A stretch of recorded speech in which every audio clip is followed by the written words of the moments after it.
Moi, j'ai le rôle, en fait, de présidente d'élection. Il faut savoir que le greffier, normalement, d'une municipalité, c'est la personne qui occupe d'office là, le rôle de président d'élection.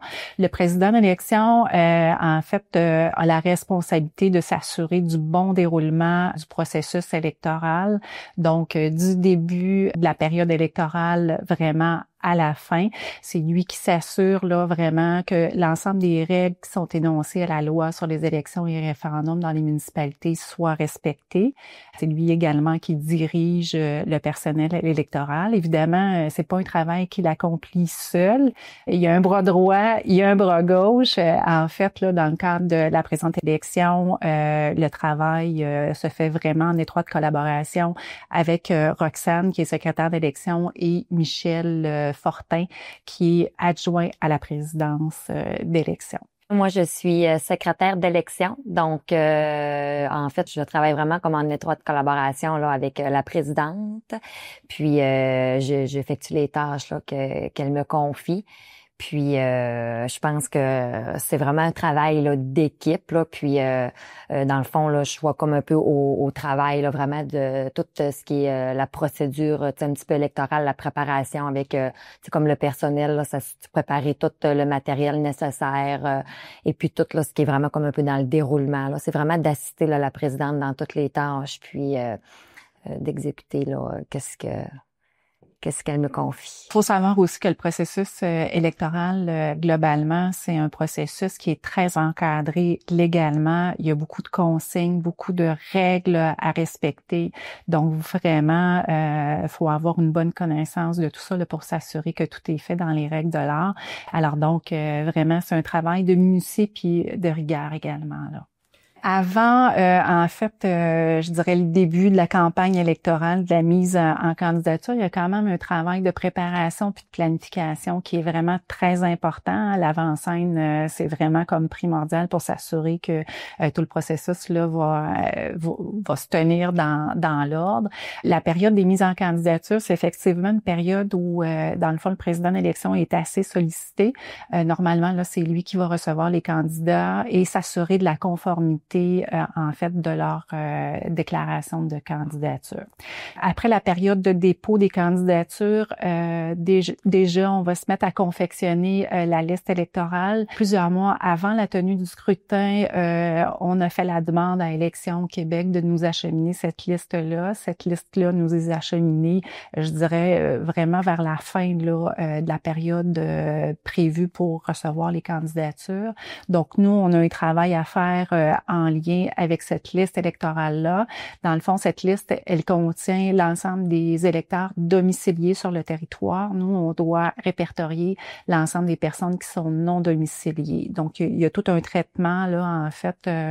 Puis ensuite de ça, on va prévoir aussi de diviser la liste électorale en sections de vote pour prévoir normalement un maximum de 500 électeurs par section de vote. Par la suite, il y a tout le processus qui concerne la révision de la liste électorale comme telle, la distribution des avis d'inscription là, qui nous ont causé un petit mot de tête cette année en lien avec la grève des postes. C'est une étape importante parce que les gens ont l'habitude de recevoir ce fameux carton, bien qu'il ne soit pas obligatoire de le détenir pour exercer son droit de vote. Mais c'est souvent une référence pour les gens là, pour vérifier leur inscription ou non à la liste électorale. Donc, une fois que la liste électorale est confectionnée, par la suite, on va vraiment travailler, je dirais, à planifier comme tel la tenue de l'élection.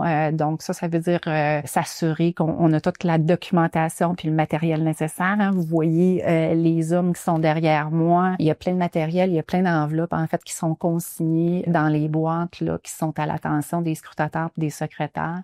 Donc vraiment, on s'assure d'avoir tout ça en temps utile. Une fois qu'on a tout le matériel, le recrutement du personnel est une étape quand même très importante. On s'assure là qu'ils aient tous l'information pertinente là pour s'exécuter adéquatement en fonction des rôles qui leur sont confiés. On assermente aussi ce personnel électoral-là. C'est quand même, je dirais, une étape assez importante. Comme je l'ai dit tout à l'heure, la loi sur les élections, les référendums dans les municipalités est une loi qui est très prescriptive. Donc, chaque personne personnes signent un engagement de confidentialité parce que la liste électorale contient des renseignements personnels. Donc, toutes les personnes avec qui on transige, qui ont accès à cette information-là, doivent en fait là, se faire assermenter puis s'engager à respecter, dans le fond, que l'usage qui va en être fait va être vraiment strictement réservé là, aux fins pour lesquelles ils ont accès. Une des étapes quand même assez importantes, c'est vraiment préparer le bureau de vote par anticipation. Donc, ça va être le même processus en fait pour le bureau de vote itinérant puis le bureau de vote pour le jour du scrutin comme tel. On reçoit tout le matériel que vous voyez à l'intérieur. Donc, on s'assure en fait que chaque section de vote va avoir le matériel nécessaire là pour exécuter ses tâches. Aussi, les bulletins de vote, lorsqu'on les reçoit, ben on s'assure là que l'information est adéquate, qu'il n'y a pas de bulletins qui sont altérés. On place les bulletins dans les enveloppes. Il y a toute une séquence là, de numéros qui sont identifiés pour chacune des sections de vote. Alors, on remet, je dirais, un nombre précis de bulletins à l'intérieur des enveloppes. On scelle tout ça. On dépose ça dans les urnes et c'est acheminé là, au personnel le jour où ils sont interpellés là, pour la journée du scrutin, que ce soit le bureau de vote par anticipation. Ensuite de ça, ben la journée de vote, je pense que c'est le jour de la compétition. Hein? C'est là qu'on voit si la préparation a été adéquate. Je pense que dans le cadre d'une élection, tout le travail qui se fait en amont est presque, je dirais, plus important que dans le fond ce qui se passe la journée du scrutin, bien que ce soit aussi pertinent. On essaie d'être paré à toute éventualité. Lorsque les bureaux de vote sont fermés à 20 heures, en fait, on ferme les portes. Puis là, c'est là vraiment que tout se met en scène. Le personnel là, doit s'assurer, en fait, de rassembler tout le matériel, que ça soit complété adéquatement. Ils ont des consignes là, vraiment pour la disposition des bulletins comme tels. Ensuite, tout est mis dans les urnes et le dévoilement de l'ensemble des résultats vont se faire. Le dépouillement, en fait, là, va se faire vraiment le 2 novembre, autant pour le bureau de vote par anticipation que le bureau de vote itinérant. Donc, les gens qui ont travaillé lors du BVA vont devoir patienter, comme nous d'ailleurs, là, pour connaître les résultats parce que, dans le fond, l'information est vraiment accessible au secrétaire et scrutateur à compter de 6 heures. Là, on a eu une directive du directeur général des élections pour permettre un dépouillement plus hâtif concernant le bureau de vote par anticipation. Donc là, s'effectue la tâche de procéder au dépouillement. Une fois que ce dépouillement-là est fait, en fait, ils ont des relevés à compléter. L'information m'est transmise là, pour qu'on puisse communiquer l'information, je dirais, au public. Tout est mis dans l'urne. Ces urnes-là, éventuellement, sont transportées par des personnes désignées là, qui vont les entreposer là, dans notre local.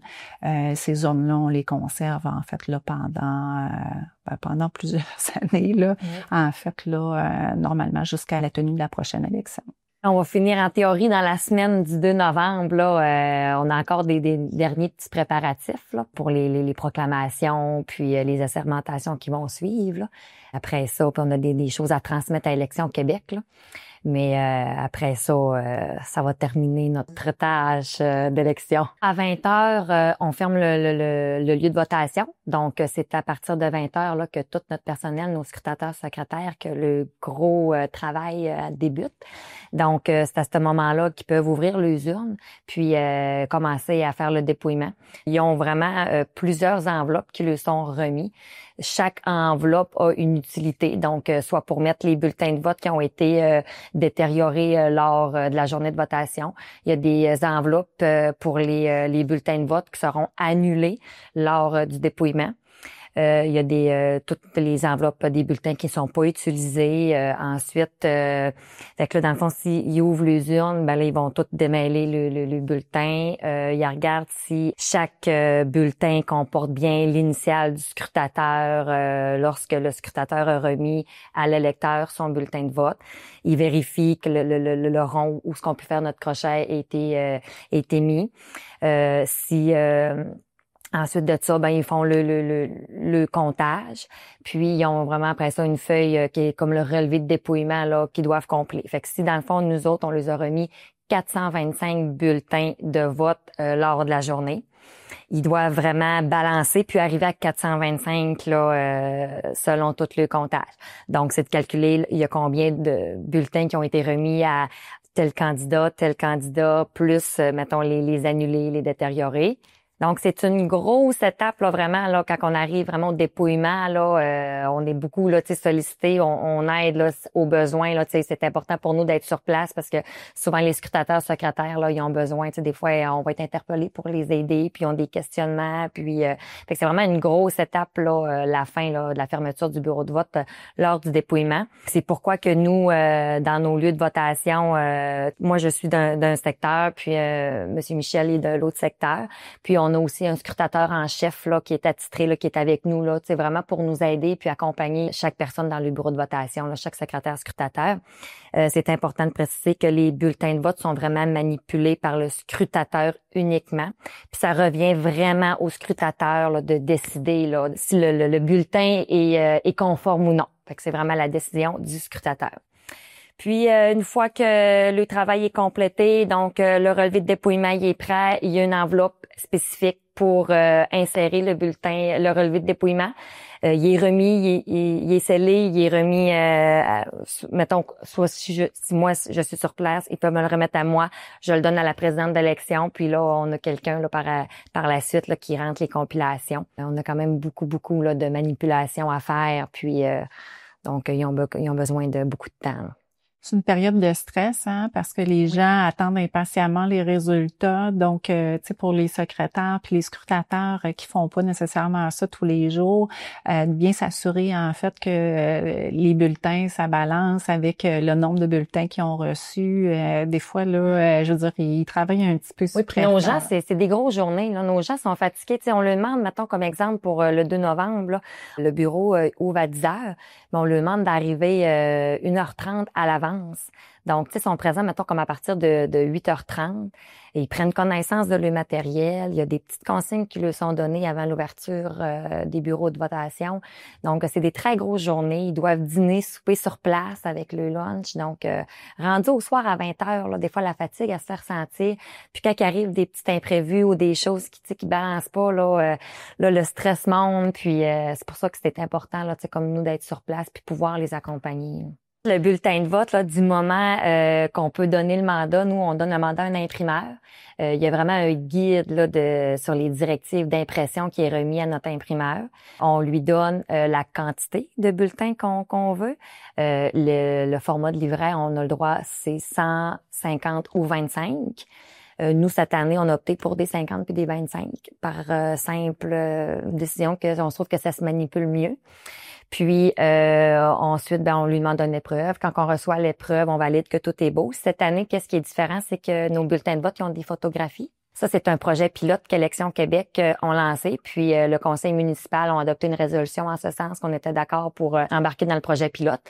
Donc, ça facilite là, pour les électeurs là, un petit peu. Là, c'est comme pour l'accessibilité. Là, donc, c'est plaisant de voir le visage là, sur les bulletins de vote.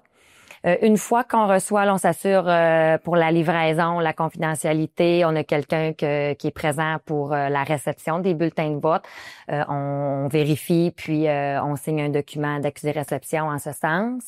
Ensuite de ça, nous, on vérifie là que tout est conforme à ce qu'on avait demandé. Puis, comme on a parlé un petit peu tout à l'heure, là, nous, le but, c'est comme là, cette année, on a 425 bulletins qui est remis à chaque section de vote. On a 27 sections de vote. Donc, on prépare toutes nos piles de bulletins pour chaque poste en élection. On a une enveloppe qui est prévue à cette fin pour insérer les bulletins de vote à l'intérieur. Donc, notre équipe, là, on est assis ici, puis on y va dans la préparation. Là, donc, on compte, on regarde chaque bulletin. Il y a des numéros d'inscrits sur les bulletins. On les inscrit sur une enveloppe. Donc, puis sont insérés, sont scellés. On inscrit le nombre qu'on a remis. On écrit le bureau de vote à qui ça va. Puis lorsque le bulletin se promène dans l'urne, il arrive à son lieu de votation, le scrutateur, lui, dans son activité préparatoire avant l'ouverture des bureaux de votation, il doit ouvrir l'enveloppe, il doit vérifier de la conformité des bulletins, puis de s'assurer que le nombre qui est inscrit avec les chiffres correspond vraiment à ce qui lui est remis. Donc, on demande à chaque scrutateur de compter un à un tous ces bulletins de vote. puis de vérifier que tout est conforme. S'il y a des corrections, de les inscrire sur l'enveloppe prévue à cette fin.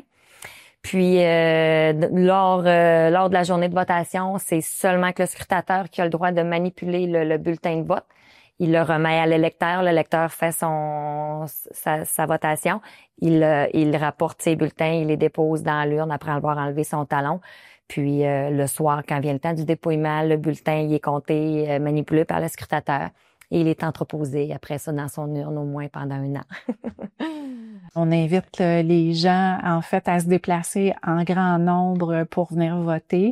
Je pense que, tu sais, le palier municipal, c'est l'instance, en fait, qui touche notre quotidien. Donc, c'est vraiment primordial, en fait, là, de pouvoir y participer. Donc, on invite vraiment les électeurs, dans le fond, à faire entendre leur voix en plus grand nombre. C'est ce qu'on souhaite. On aimerait fracasser des records de participation. Déjà, pour le BVA, là, on a eu un taux de participation d'à peu près de l'ordre de 14%. On a reçu 1500 électeurs, donc il y a de l'intérêt, je pense. Pour votre information, on a 11 133 électeurs d'inscrits.